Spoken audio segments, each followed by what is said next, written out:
What's up guys, and welcome back to this new Anime Warriors 3 video. In this new beginner guide I will be explaining everything that there is to know about the game and how to start the game easily and fast. Okay, so the first time you guys load into the game, you will be into Namek. Okay, so there is a little tutorial to the game. Just do it, and then after you will talk to Bulma to do some of the quests. Okay, you will just have to kill some of the NPCs. That's something very basic that there is into every simulator game. You will do this, but the interesting thing about this planet is that there is a shop. Okay, there is not great things, but it can help at the beginning. Those are very essential for your game, as they will provide some good boost to your characters. Okay, so by example, my Gohan outfit gives me plus 25% crit damage, 10% crit damage, minus 20% ult cost, etc, etc. So the boost will vary between the different accessories. So obviously the higher the rarity is, the higher the boost effects are. Okay, so you can also choose to not equip them, or by example, if you want to have this armor on without equipping it, you can just click on the vanity button and you can see that I have it equipped on the screen, even though it's not equipped as my stats. So how to get them?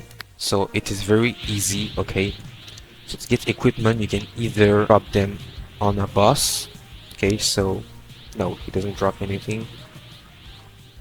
Yeah, so by example, Freezer, you can see that he has 1% chance to drop Goku armor. Okay, you either drop them on bosses, or you can drop them into portals, which is raids in the game. So that's basically the best way to drop things like accessories, weapons, and etc, etc. So for that you will need to get those keys. Okay, so every world has those keys. Like there is the desert key, this is the Naruto world, there is the destroyed Namek, which is for this world, and there is the clan hideout. With those keys can be dropped also on bosses, but the quest will give you these keys pretty easily. Okay, I'm going to do a raid to show how it works. It's fairly easy. Okay, so every raid also has these style. Okay, so every raid in the game has this style, so that's an ability that will do more damage with your characters. Okay, so let's just start a raid to show how it kind of works. Okay, so I'm just going to solo it because it's very easy. Okay, so you have some enemies across the map, pretty basic. Okay, so the hearts besides the HP boss is the amount of faces that he has. So I just killed him once and he lost 1 heart. Okay, so the Freezer has 4 faces. So I'm going to kill them pretty easily and fast. They probably won't clear as fast as me when you start, but you'll be able to do that very easily.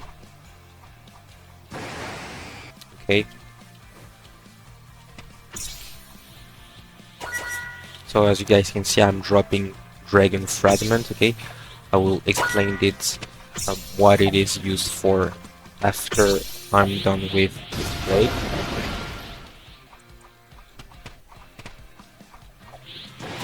Okay, one last time. Alright, we're almost done. One more, and he's done. He should be dead now.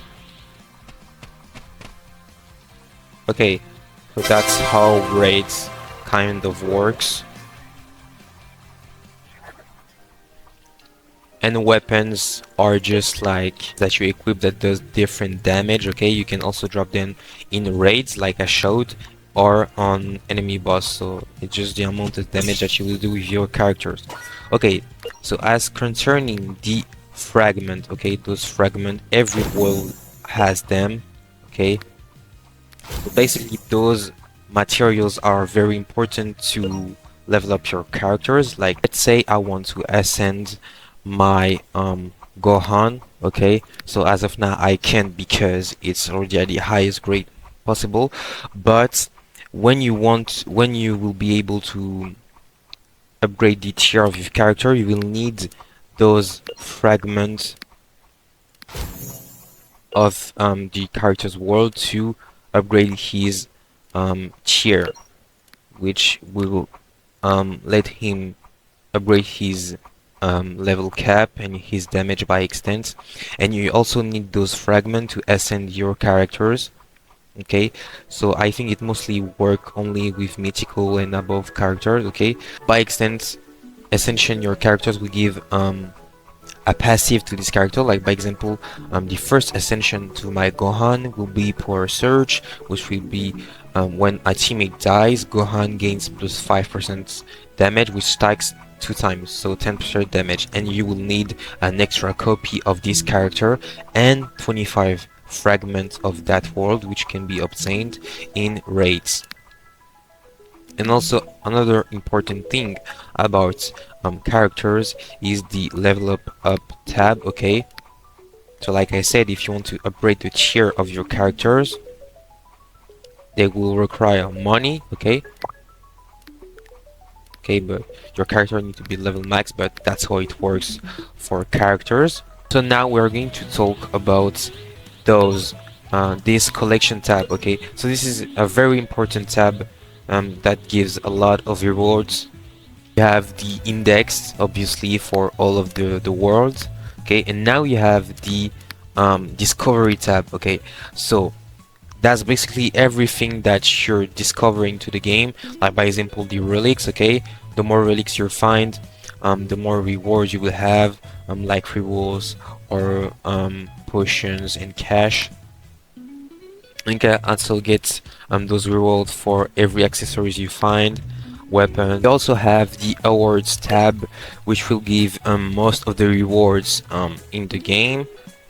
Like, by example, if I when I dealt like 10 billion damage, I unlocked like 20 rewards, 3 damage boost, 10k cash, and there is a lot of cool achievements that you can accomplish to get some rewards. Very cool. And also, to be able to fast travel throughout the worlds, you need to complete those NPC quests. You know, there is the NPCs that gives story quests like Trunks, but like other NPCs like Master Rochi will give you some quest, and once you completed it, you'll be able to unlock this waystone, which will allow you to teleport yourself to every walls. Like, by example, if I want to go to Planet Namek, I can go to it like this without having to go to Namek by myself. But if you want to being able to travel through any worlds, you will need to pay the game pass if you don't want to go to every keystone. Now, a very important part of the game is that the game is using rerolls like a tower defense game, which is not very common. So once you will get to the second world, yeah, the future city, will be unlocking this area in which you can put a character so you can level up while you're AFK, and you have this trait when you talk to Bulma. So I'm just going to roll a trait to show you guys. Okay, so that's very easy. You click on any character and you roll. And oh my god, I just got a crazy trait. I just got like 0.5% trait. Well, that's amazing, but yeah, that's how you roll trait. And now a final point that is very important to know is this hub, okay, where there is a gauntlet. Something to show.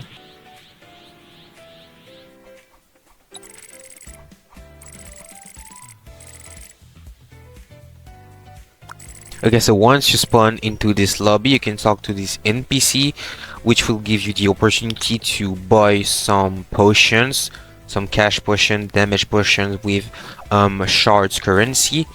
And this currency you can obtaining into the Gauntlet game mode, which I'm going to play to show you guys how it kind of works. Okay, so let's go in it. And you have different rewards for the floor you achieve. Okay, so let's start. So basically it is a floor game mode, so each floor has different enemies, okay, some mobs, and then a boss that you have to kill to go to the other floor. And each floor you will get some rewards, including those shards and relics, which I will be explaining what they are used for later. Okay, and every 5 floor you will guys be able to choose some modifiers to give you like more damage or drop rates. So like this, like by example, I can choose a modifier. I'm going to choose like the time rush modifier to get some more luck but less time. So as I showed before, you can drop those relics in the Gauntlet mode. Okay, so they give different boost. Like by example, this gem of protection that I have equipped on my Zoro give him 50% more HP and 5% more defense. So they all have different effects. Okay, so you want to get your hands on them as soon as possible, as they will provide some extra boost to your characters. So yeah, that was pretty much everything that there was to know about the game. So I hope this guide will help you start your journey onto this game. So see you guys later.